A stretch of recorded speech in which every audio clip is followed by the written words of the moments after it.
শত্রুর অভাব নাই, একদিকে ভারতীয়রা, একদিকে আওয়ামী লীগ। ইনকিলাব মঞ্চের শরীফ ওসমান হাদির ওপর হামলার ঘটনায় ব্যবহৃত মোটরসাইকেলটি শনাক্ত করেছে পুলিশ।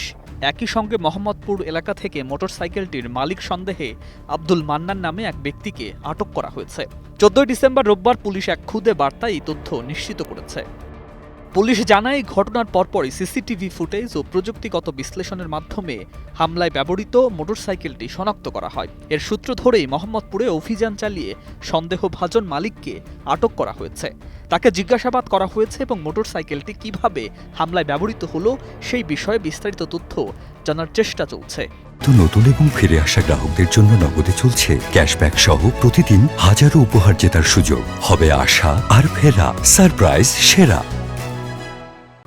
এদিকে ওসমান হাদির উপর গুলির ঘটনায় প্রধান সন্দেহভাজন ফয়সাল করিম মাসুদকে বহন করা মোটরসাইকেলের চালককে শনাক্ত করার দাবি করেছে ডিজিটাল অনুসন্ধানী সংবাদ মাধ্যম দ্য ডিসেন্ট। তাদের প্রতিবেদনে বলা হয় ওই চালকের নাম আলমগীর হোসেন।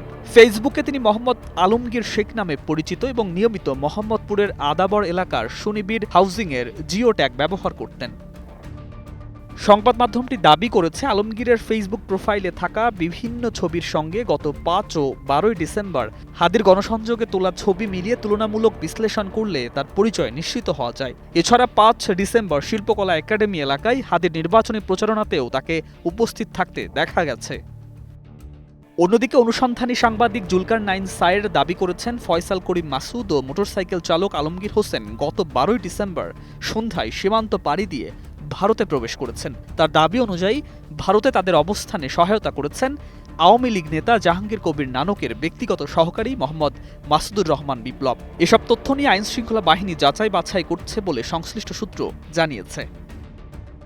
ডেস্ক রিপোর্ট, একুশে টেলিভিশন।